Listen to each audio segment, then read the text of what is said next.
Hello and welcome to Consulting Room 5. I am your host, Dr. Sue, and today we are diving into a topic that touches so many lives, yet often goes unspoken. Keeping your mental health and well-being in an intimate relationship. Relationships can be one of the most beautiful parts of life, full of love, connection, and growth. But they are also be challenging, even emotionally draining, if your mental health takes a backseat. So, how do you stay grounded, resilient, and emotionally healthy while sharing your life so closely with someone else? Well, we will explore how to protect your peace, set healthy boundaries, communicate openly, and support each other without losing yourself in the process. Whether you are newly in love or have been together for years, this conversation is for you. Stay with us because keeping your mental health or mental being in check is not just self-care, it's relationship care. Stay tuned.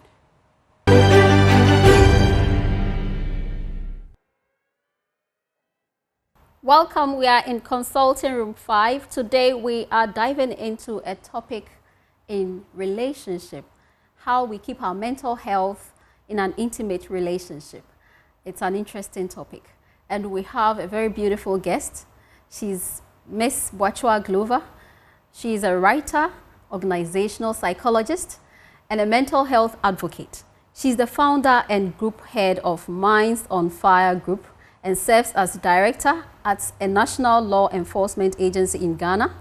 Known for her bold storytelling and vulnerability, she uses her lived experience with chronic depression, borderline personality disorder, and complex trauma to spark authentic conversations on mental health, healing, and resilience.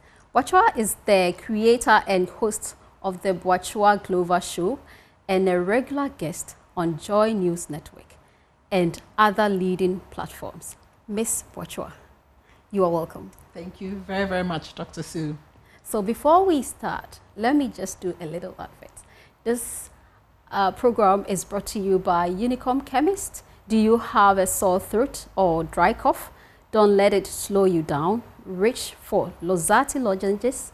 Lozati brings fast, soothing relief with sweet and delicious flavors like ginger, honey, and lemon, peppermint, orange, and the bold new color.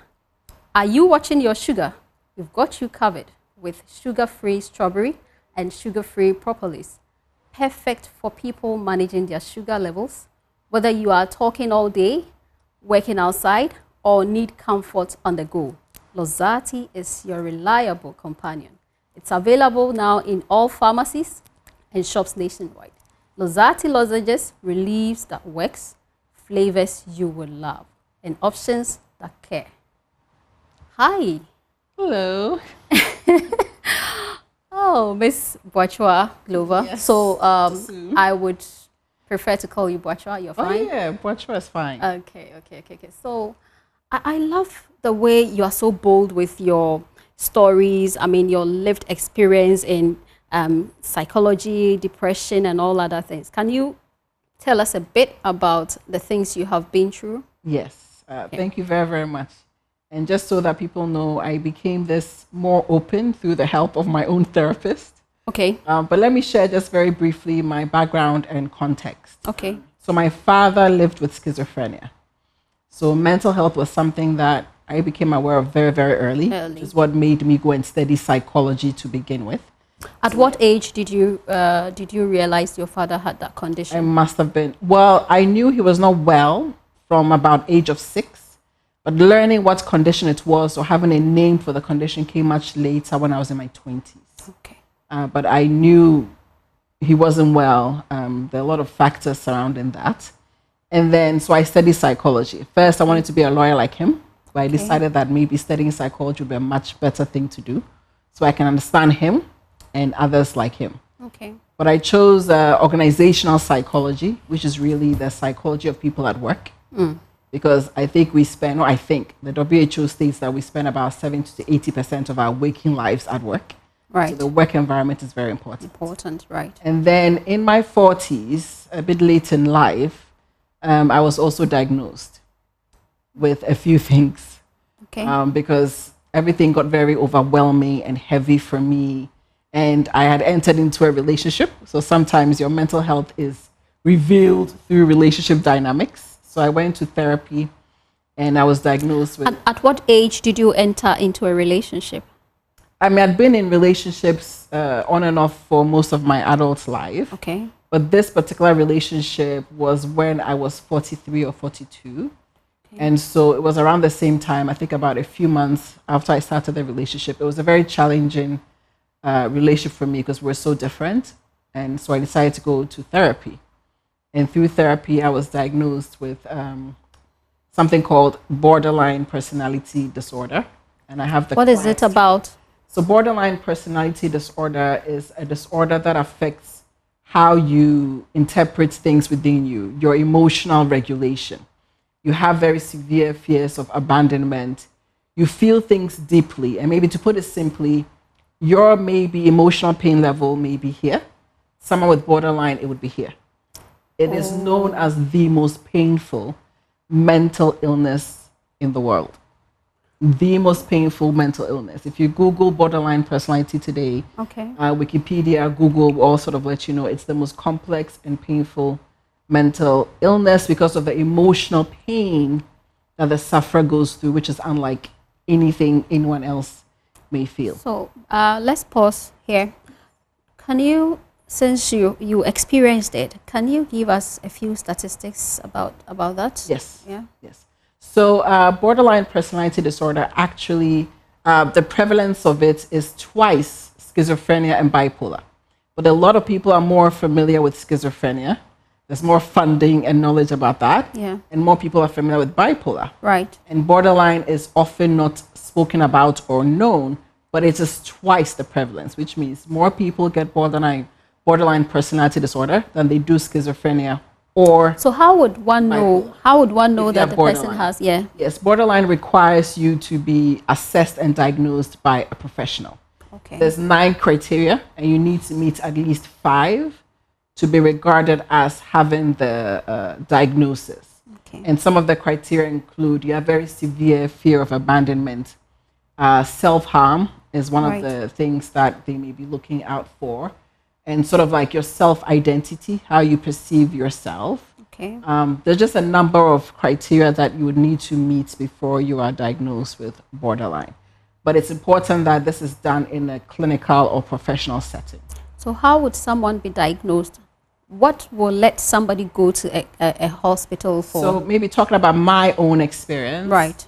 The reasons why I went to a therapist, and I'm familiar with therapy on and off, but the reason I went for myself is because I was feeling extremely overwhelmed.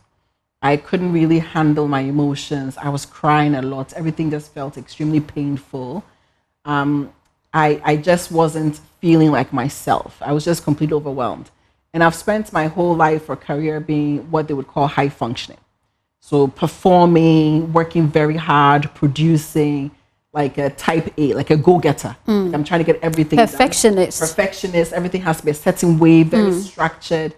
I'm a go-getter. I do things. I work hard. And then all of a sudden, it just dipped. I couldn't, my energy... So this happened last year? No, this happened, the diagnosis came 2 years ago. So was it because you had been in several relationships? No, not because I'd been in several relationships. I just got to a point where I couldn't handle things anymore. But borderline does start when you're early, which means I probably have had it since my late teens, but I didn't go to see a therapist, so I wasn't diagnosed with it. Because some of the symptoms are symptoms that started when I was pretty young. But it's just that when I got to this particular stage in my life, I just couldn't. I just felt so much distress. So I felt, and there was a lot I was juggling. So I just decided that, you know, I think I need to talk to a professional. And so he diagnosed me with that, but also diagnosed me with something known as persistent depressive disorder, which is the same as chronic depression, so clinical depression. What's the cause? So clinical depression can be something that exists on its own, or it can be what is known as a comorbidity. So comorbidity is like some illnesses go together. Borderline typically will come with other illnesses. It's very rare that borderline would exist on its own. It would usually come with other difficulties. And mine was clinical depression. And then over time, we are also talking about complex trauma. So it's very heavy. No wonder serious. I just crashed and had to go see a professional. Yeah. So do you think these conditions had effects in your previous relationships? Yes, I believe it did. I think your mental well-being gets amplified by relationships. It's not something you can pack. When you go into a relationship and you're sharing your life with someone, the way you think, how you feel, how you communicate, how you cope, how you handle arguments or stress becomes more exacerbated or amplified when you're dealing with another person. Because that person is also coming with their own stuff. You are dealing with your own stuff. Yeah. And then it's like this clash, especially if the two of you don't have a good understanding of your own well-being in order to help each other. So it most definitely played a part in what happened in my relationship. So let's continue with your lived experience. So my lived experience, so after getting these diagnoses, what we did do, and my therapist was great with that, was he had to help me have conversations with my family and also my boyfriend at the time. So that was 2 years ago? Yes. Okay. So 2 years ago, my boyfriend at the time and I did have a conversation with the therapist for him to explain to him what I'm going through and to find out whether or not he can handle it. So some of the things we discussed are she feels things very, very deeply. Like my emotional sensitivity is just super heightened. And a lot of things that may be said or done, I may not be able to just let it slide. I remember everything, every tiny detail. So imagine you're dating a woman who never forgets anything. You're in trouble. You're in trouble as a man because if you said, oh, I was here on Tuesday, then Tuesday later you say, you're not consistent. You're not consistent. That's the word. So with borderline, we can tell if someone is not being consistent. We can tell changes in someone's mood. We're very sensitive and empathetic. So if you were in a bad mood, Dr. Sue, I would feel it. Or if something's going on with you, I would feel it. So we're highly sensitive, highly empathetic. We can detect all of those changes. We remember things very, very well.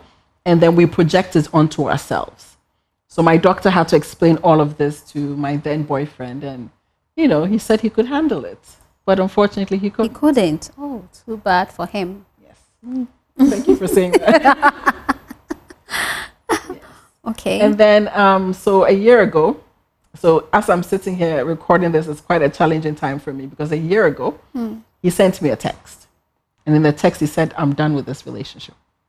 Just like that. Exactly a year ago. Yes. Oh, better things will come. Yes. And it devastated me. I was actually hospitalized. Oh. Yes. Heartbreak, people diminish it like it's nothing. But heartbreak because it doesn't have, you know, it doesn't have physical symptoms. And so you are in pain within. So people don't really see. Yes. Yeah. But it can actually also affect your physiology, like my cortisol, my stress level, everything went really high. I was inflamed. I could barely walk or move.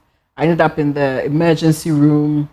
And it wasn't like I had an infection. It's just, I was just so distressed that there was just nothing I could do. I was there for about a week and then home for another week. All because of the text that dropped. And my own mental makeup made it a bit more hard to recover. So are you better now? A little better, but I'm still struggling. I'm not going to pretend that it's like all done and gone. It hurts. It still hurts. Let's put it that way. Anyway, we are hoping for the best, yeah? Yes. Yes. Better and nicer things to come. We're praying.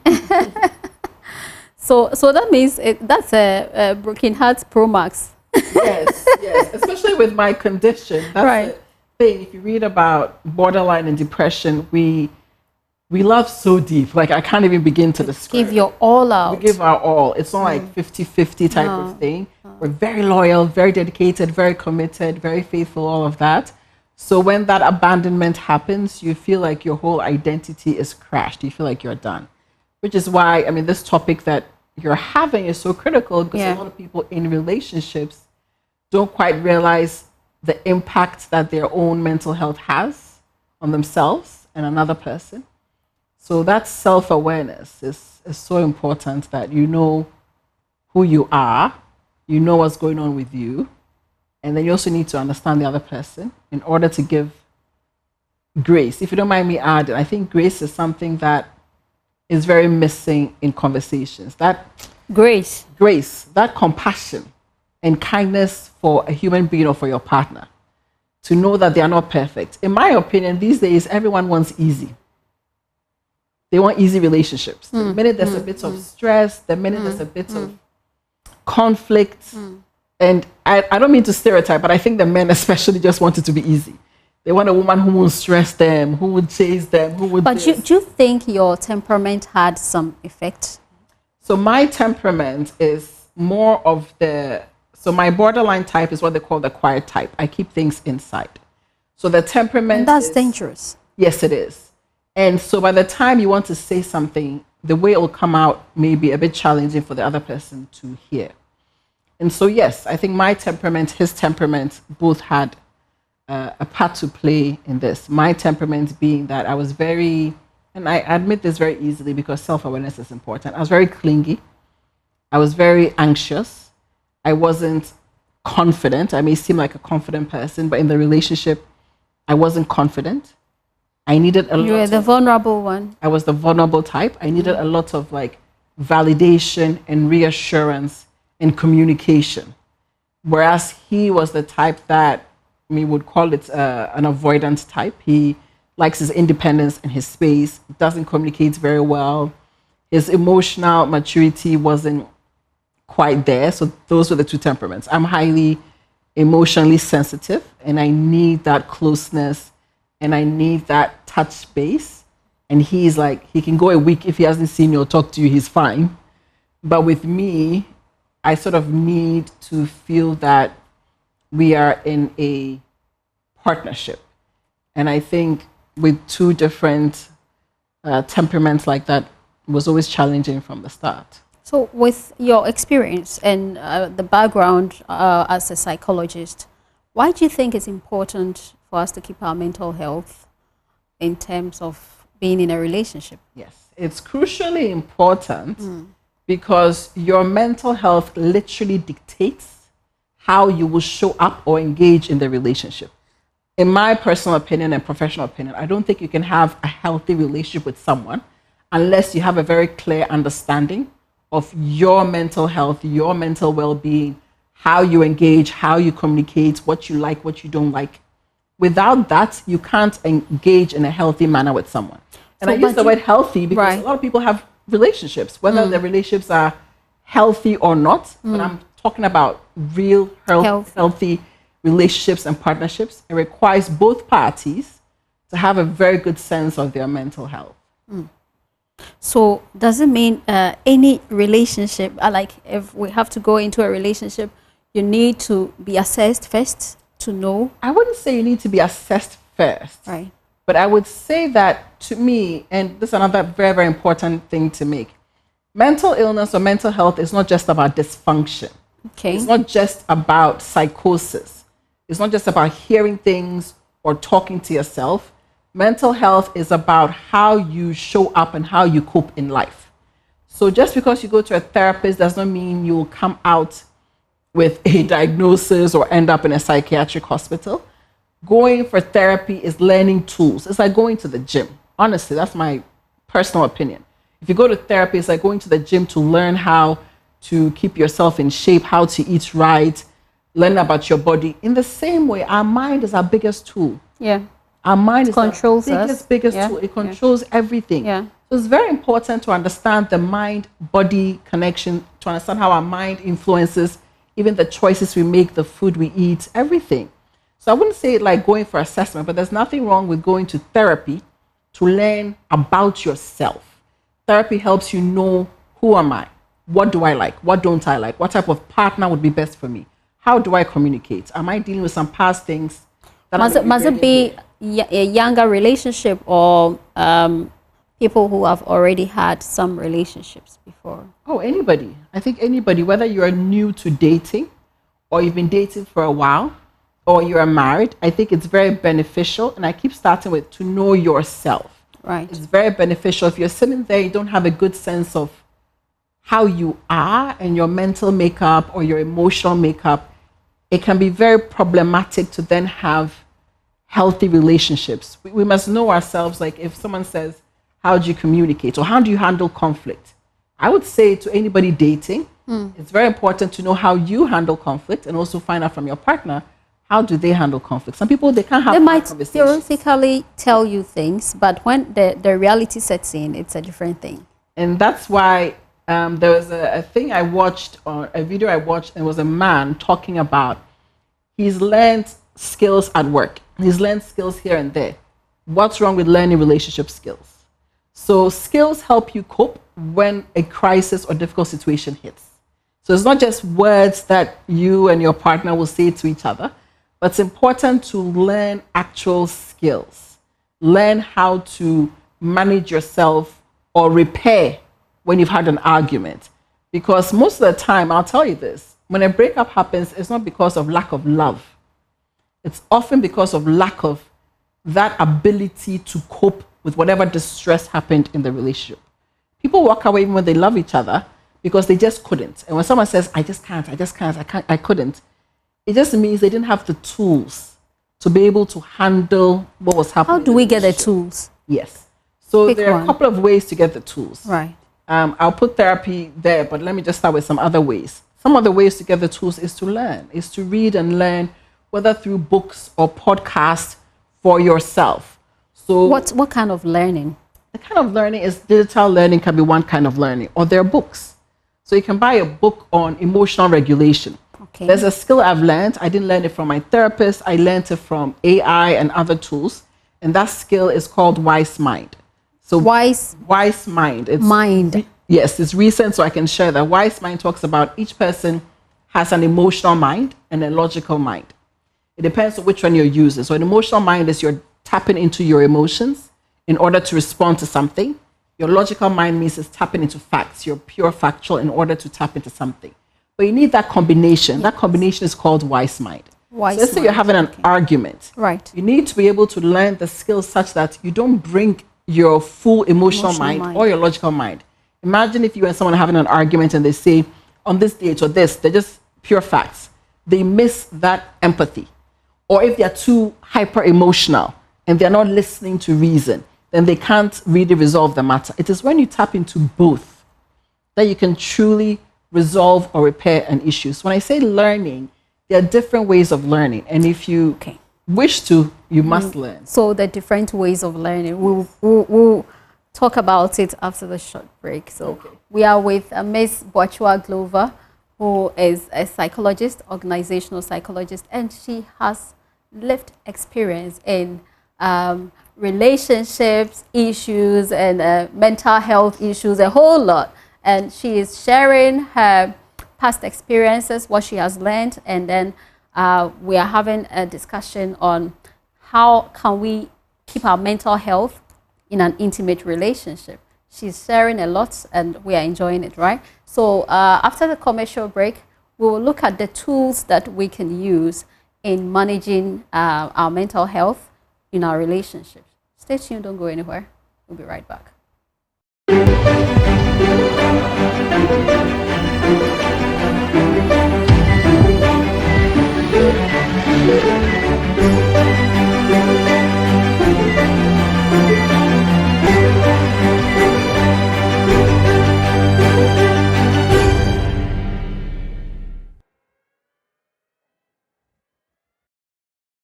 You're welcome back. We are in Consulting Room 5 with Ms. Glover, Boakeyewaa. We are talking about how we can keep our mental health in an intimate relationship. And before we went on the commercial break, she was telling us about the tools to use to cope in a relationship, so you don't get brokenhearted, or when you get broken heart, the ways that you'll be able to cope with it so you don't break down completely. So broken heart can either toughen you or break you down. So if we are able to get the tools right, I'm sure it will toughen us. Because most people go through these processes. Yes. And I think before you then get to the broken heart stage, you should have the tools to help you cope so that you don't run away from the relationship or get to the broken heart stage. Okay. So, yes. Okay. Anyway, so this show is brought to you by Unicom Chemist. Do you have a sore throat or a dry cough? Don't let it slow you down. Reach for Lozati lozenges. Lozati brings fast, soothing relief with sweet and delicious flavors like ginger, honey, and lemon, peppermint, orange, and the bold new cola. Are you watching your sugar? We've got you covered with sugar-free strawberry and sugar-free propolis, perfect for people managing their sugar levels. Whether you are talking all day, working outside, or need comfort on the go, Lozati is your reliable companion. It's available in all pharmaceutical pharmacies and shops nationwide. Lozati lozenges, relief that works, flavors you would love, and options that care. For your parties, engagements, weddings, outdoorings, funerals, private caterings, and school caterings, contact Gigi's Kitchen. Contact Gigi's Kitchen on 0244 946040. And on social media, gigiskitchen.gh, Instagram, Facebook, kikiskitchen.gh. So we're talking about the tools. So whether broken heart can break you down or toughen you, or should you learn that before you even enter into a relationship? What are the tools? So some of the tools, and I will use tools and skills maybe interchangeably. Okay. The first one that I would recommend, honestly, is for people to consider therapy. And therapy, I really want to destigmatize therapy. Therapy is not just for when you are facing some, neurosis or psychosis. Those are the main ones that we know. You are either hearing things or seeing things. No. Therapy is just for you to understand yourself, understand who you are, understand. So if I get you right, everybody should see a therapist before you enter into a relationship? No. It's not. I wouldn't call it a prerequisite. Okay. The key thing, whether you do it before or during the relationship, is therapy helps you understand yourself. Okay. And if you can't afford therapy or it's inaccessible, there are other ways that you can also learn about yourself and the other person. Another tool besides therapy would be like reading. Reading. People would read. I mean, we go to conferences, don't we? We go to conferences, we go to meetings, we read books. Why not do the same about relationship? Why do we learn about everything in our lives except for relationships? If you go and start a new job, what will they do? They will onboard give you an orientation, induction. They will give you the tools and the skills if you don't have. Right. Maybe once a year, we'll have you go for training, leadership courses, this, that. We train ourselves on almost everything except for the personal responsibilities like parenting and relationship. But those are two of the most critical. So what I'm trying to say is when you need to learn about yourself and the other party, you need to take a relationship almost like it's something you need to learn. It's not something that comes so easy. It's not something that it's just like that. You need to learn. And you can learn by reading. I'm a published writer as well, so I believe in books. Yeah, you're a writer. You can read books about relationships. There are many books about relationships, books about emotional regulation, books about communication. The same way there are books about how to influence and win people or how to win in business or entrepreneurship. There are also books about how to show up in a relationship, how to be a better partner. That's another one. Another thing people can do, and I really believe in this, is relationship agreements. Hey. I'm not trying to formalize. I didn't get that reaction. I'm not trying to say, relationships should be super formal, super strict. But I'm saying that we are unique and individual beings. So how do we get 30 years of life experience? You're also coming with yours, and we're coming to meet. There has to be something what should be the content of the agreement? So the agreements are simple things like we will not go to bed angry. We will not argue after 10 p.m. Okay. We will have, sometimes people have relationship meetings. We will have a relationship meeting once a week. The meeting is not to argue, it's just to say, how are you doing, Sue? Today, this week, how are you feeling?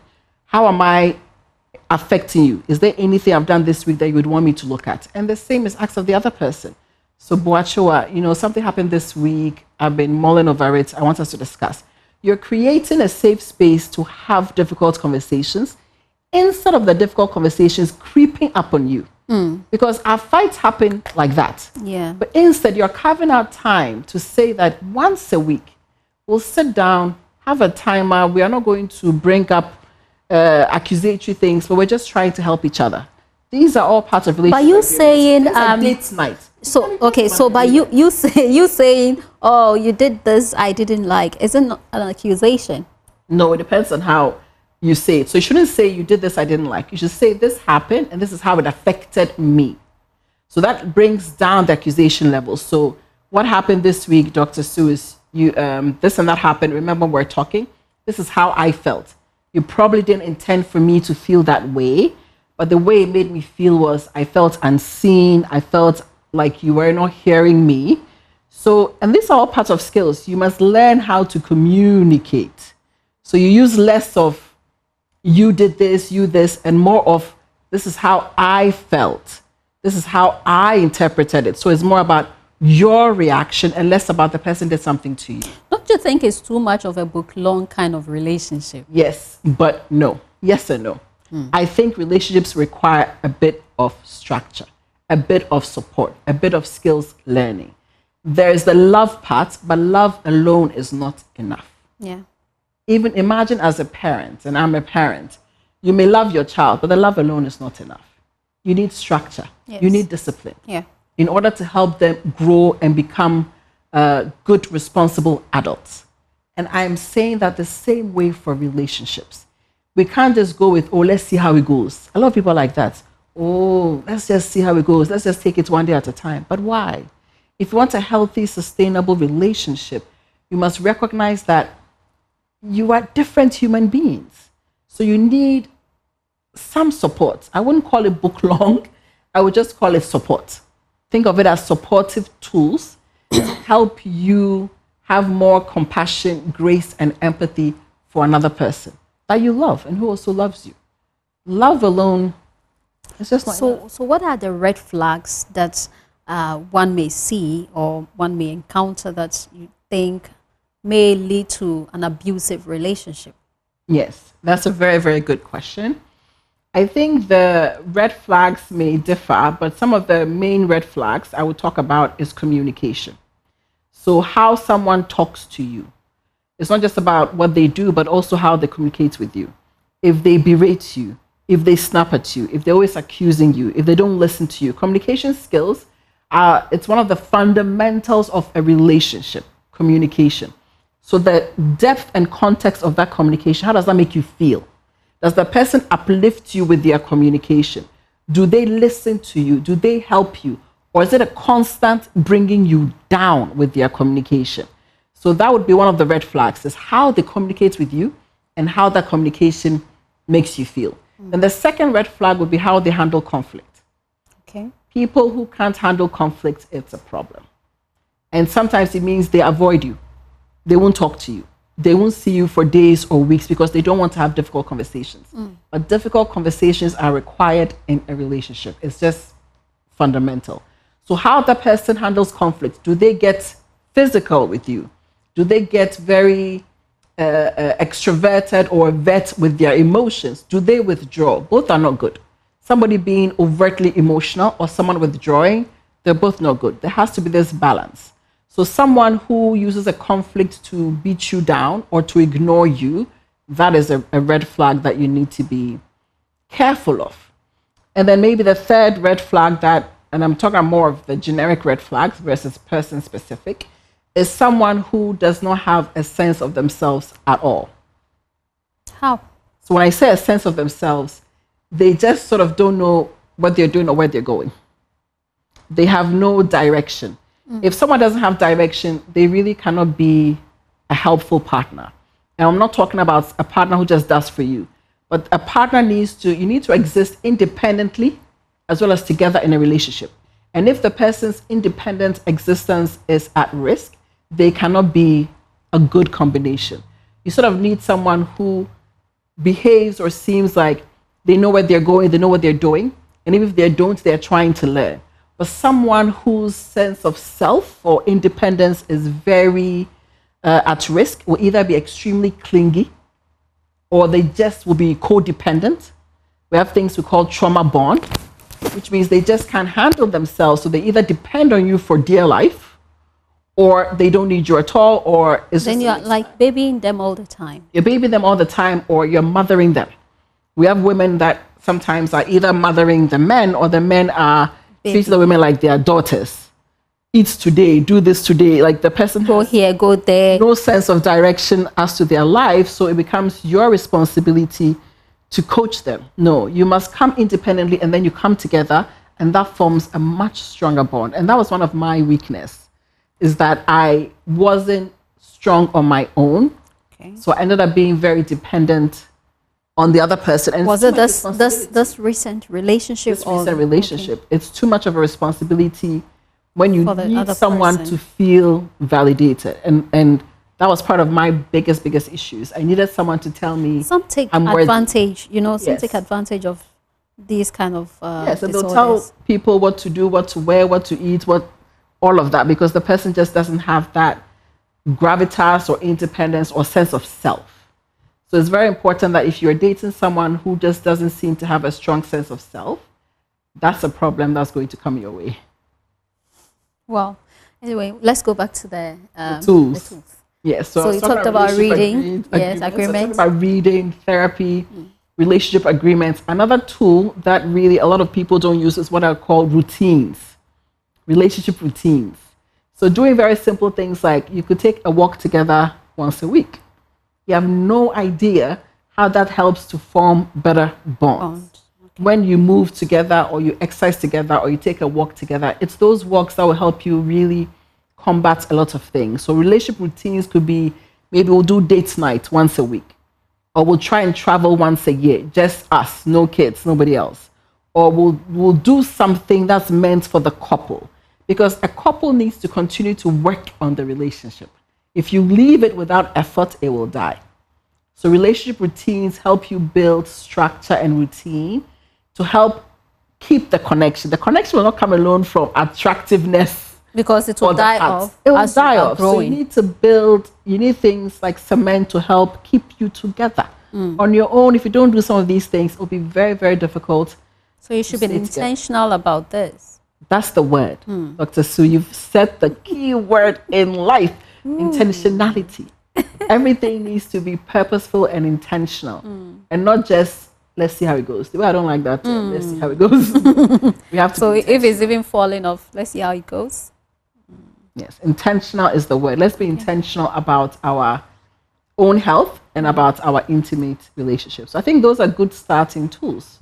Relationship agreements, relationship routines, reading, therapy. But maybe I'll add a final one, if that's okay. Okay. Another thing people can try is almost like let's call it like learning together. So whether you're driving together or you're going somewhere together, maybe you listen to a podcast together, a podcast on relationships, or you do something that is mental health or emotional related together as a form of progressing yourselves. You know, and another thing couples do really well with that is also maybe, I'm not trying to make it too book long, but it's just like we are trying to better ourselves together. So let's learn together. It's that together thing that would so really we should have something in common that, I mean, it's of interest for both of us. Yes, and you can start with the love between the two of you is something you share in common. You don't need to have the same hobbies or interests, but because of that love, you've tried and build things to sustain that love. Love needs fuel to grow.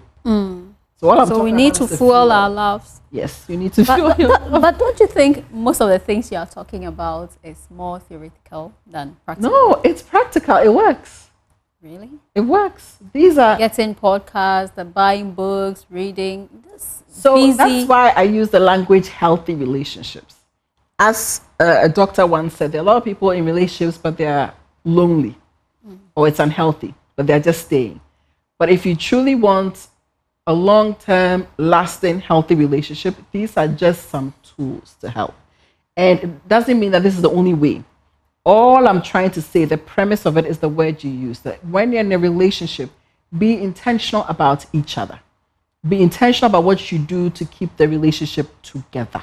That's all. What I'm suggesting is just ideas. But however the two of you want to make it work, it requires effort and intentionality.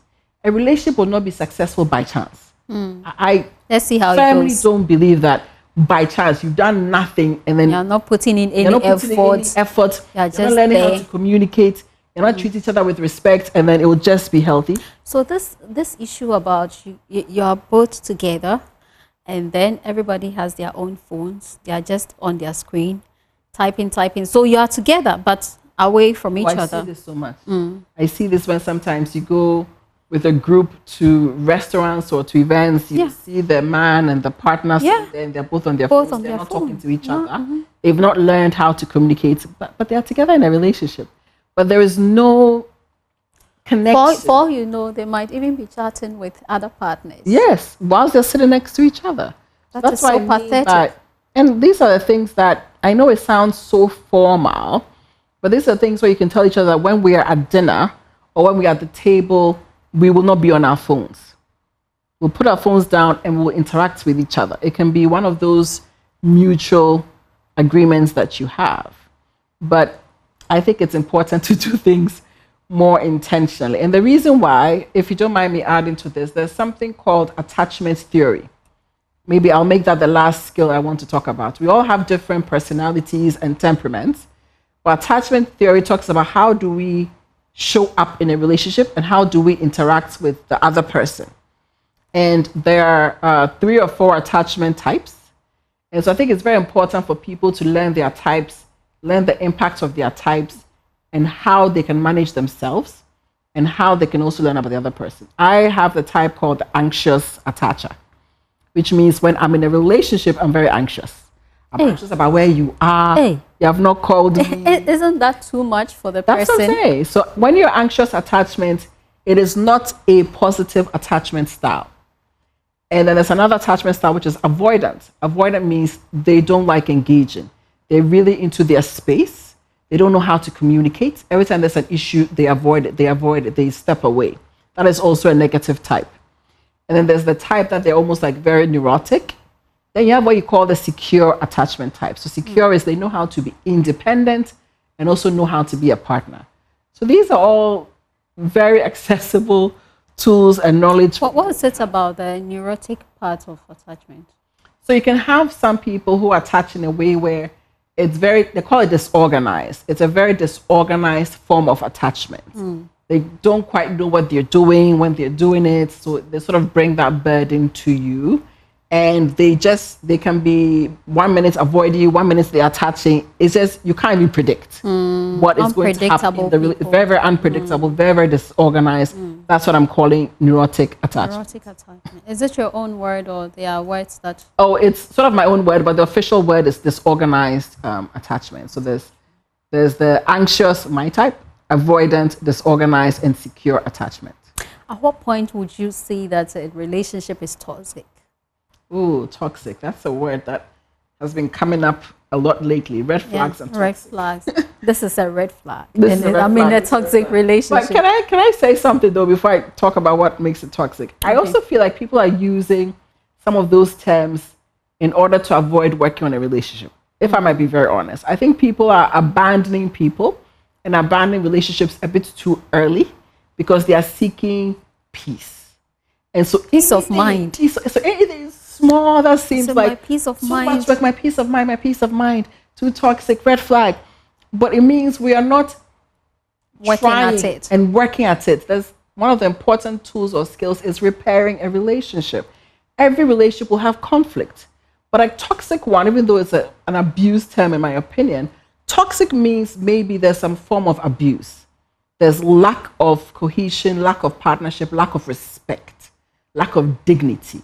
So if your partner is treating you in a way where they are affecting your sense of self and dignity, and they're doing it in a manner that over time, it's not just a one-time event, it's a pattern of behavior. So not just once you went somewhere, the guy didn't open the door and I'm in a toxic relationship. or he didn't call you for 2 days and he's a narcissist. Like these words are not common. Narcissist. Like if someone breaks up with you, he's a narcissist. It's as if only narcissists are breaking up with people. Yeah. Or he's toxic, or it's a red flag. But no, it must be a pattern of almost like deliberate abuse to dehumanize you. And gaslighting. Someone disagrees with you, then it's gaslighting. Oh, you're gaslighting me. We are abusing mental health terms, and all because we don't want to put in the work, and we're also not learning ourselves. You may be the contributor to. Yeah. Like as I've sat here for how long we've talked, I've told you that I was clingy. I had my sense of worth was poor.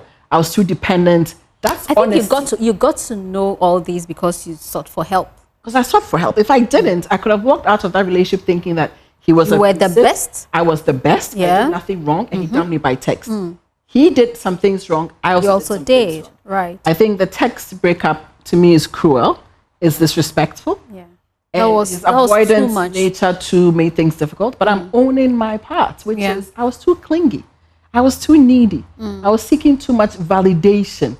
I was sort of desperate for that bond. I was a bit codependent. Was it because you thought you had gone through several relationships and you wouldn't want this one to just slip off? Yes. So I felt I put my all into this relationship as I did in the past ones.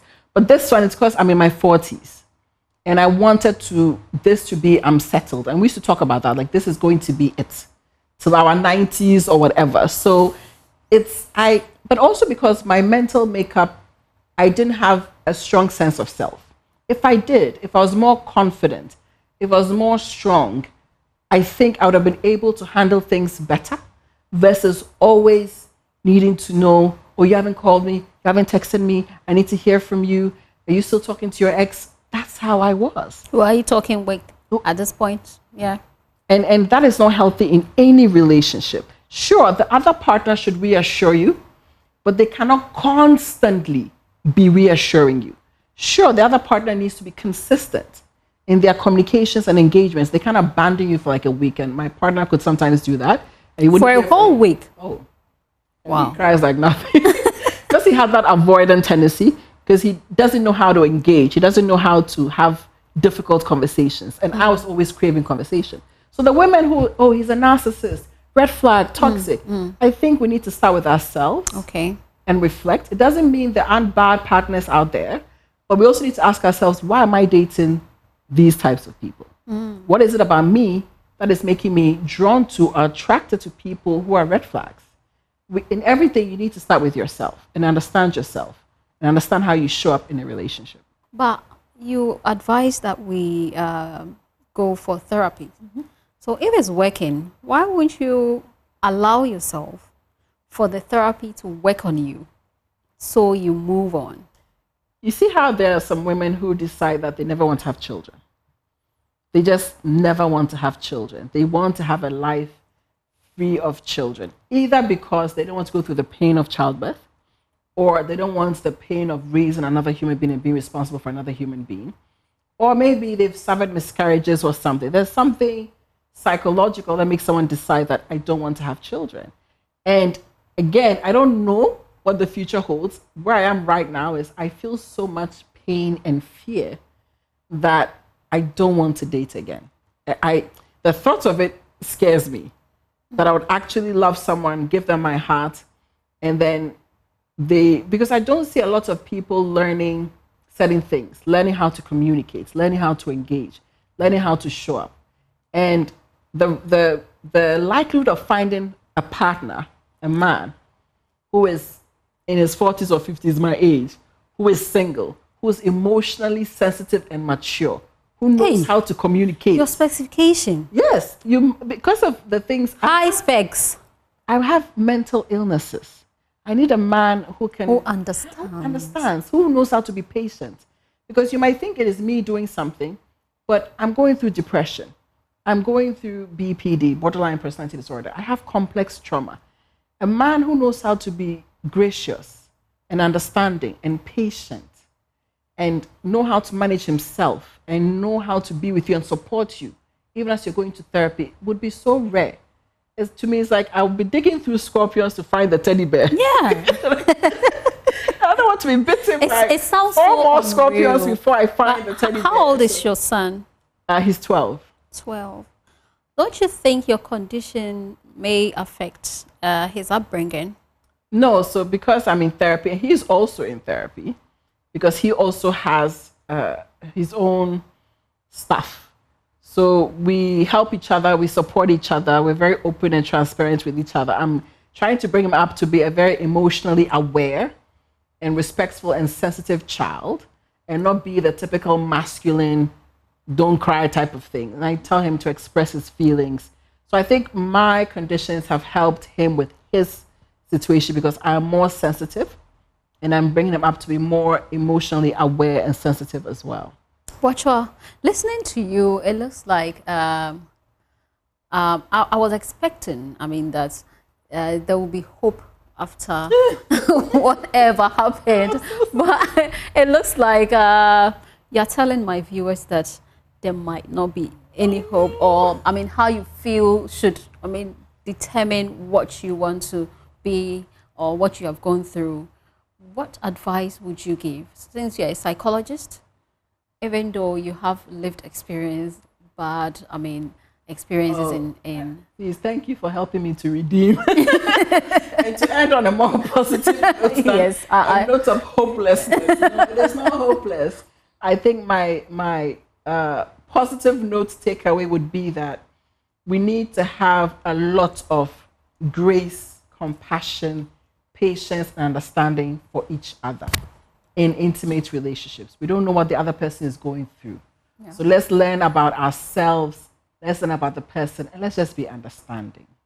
So let's be understanding, let's be gracious, let's be let's have empathetic. Yeah, let's be empathetic in a relationship, because we both come from different backgrounds, and so it's not the telenovela type of love that now the Gen Zs are always expecting. You need to work at your relationship. You need to be intentional, as Ms. Glover has discussed with us. Everything about mental health, we are having this period, and so always stay with us and make sure that you join us every week. Stay tuned with us all the time and stay blessed. Bye.